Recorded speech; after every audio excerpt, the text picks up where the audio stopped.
This story is brought to you by tapeatale.com. In an ideal world, dreams don't die. When one is done living a socially acceptable life, these are taken out, dusted off, and polished so that they shine and light the path to new, exciting adventures. And so, when one is old, one can tell stories of love and adventure and leave the listeners gasping with admiration and perhaps a little bit of disbelief. But that's in an ideal world. I didn't move to Bombay chasing dreams. I moved because I wanted to escape the life that I'd created for myself, a dutiful life. I wanted to be more than just somebody's daughter, wife, mother. But Bombay has a way of seeping into your blood, doesn't it? And soon I too was swept away with the excitement of it all.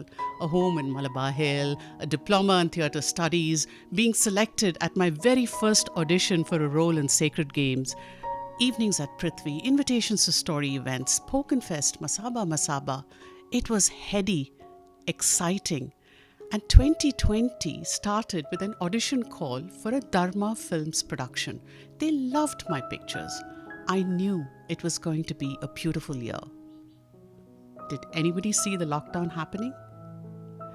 See, in my mind, I knew that Bombay was only a temporary home, but my heart was not ready to let go, not yet. And so here I was, standing in the darkened balcony of an empty apartment, trying hard not to fall apart. Cigarette bothering you? Dark shadow.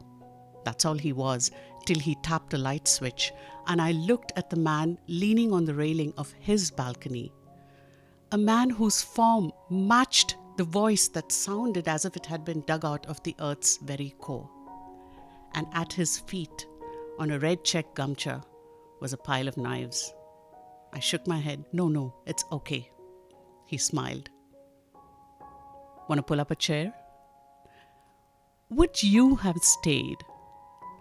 I didn't want to be alone, not on this night. I pointed to a knife with a curved blade and said, "Is that a kukri?" And then to a mid-sized fixed blade with a serrated edge and said, "Oh, I haven't seen one of those in a while." And he smiled and he told me stories. He told me of driving down through the chail forest, of being attacked by a wild boar, being charged at and having to use that fixed blade.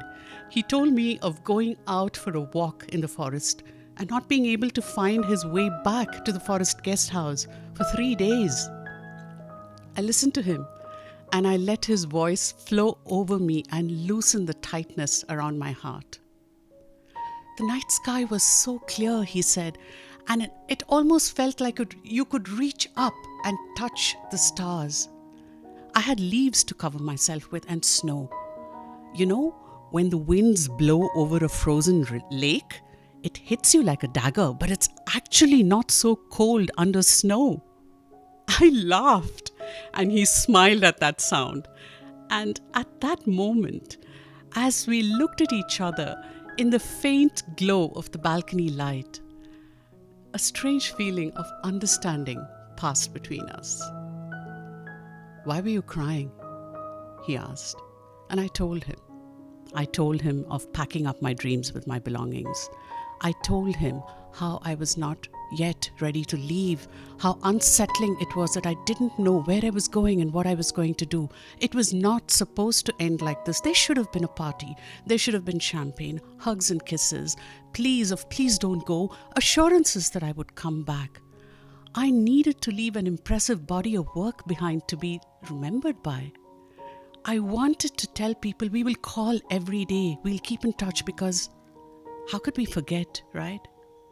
And now, he listened and he said, "Let me drive you to the airport tomorrow."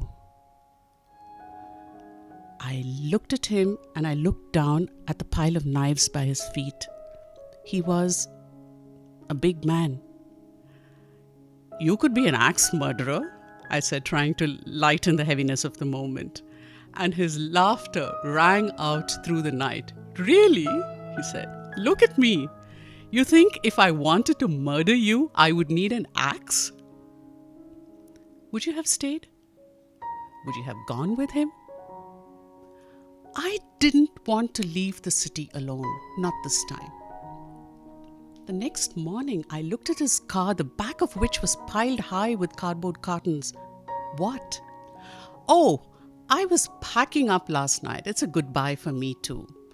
I go into hospital today for cardiac surgery, the no guarantees kind.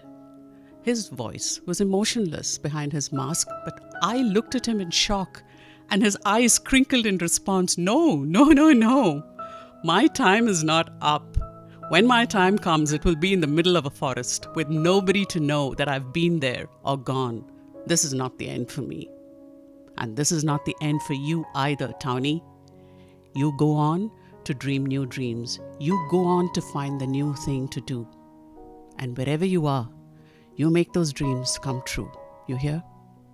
He pointed to the cup holder. There was a pen drive in it. A small present for you, he said. It's one of my favorite shots of Bombay. I really didn't want to be alone last night. Thank you for staying. We both smiled and I hitched my backpack into place. Stay safe. You too. I slammed the door, not turning to look as he pulled away. Thank you.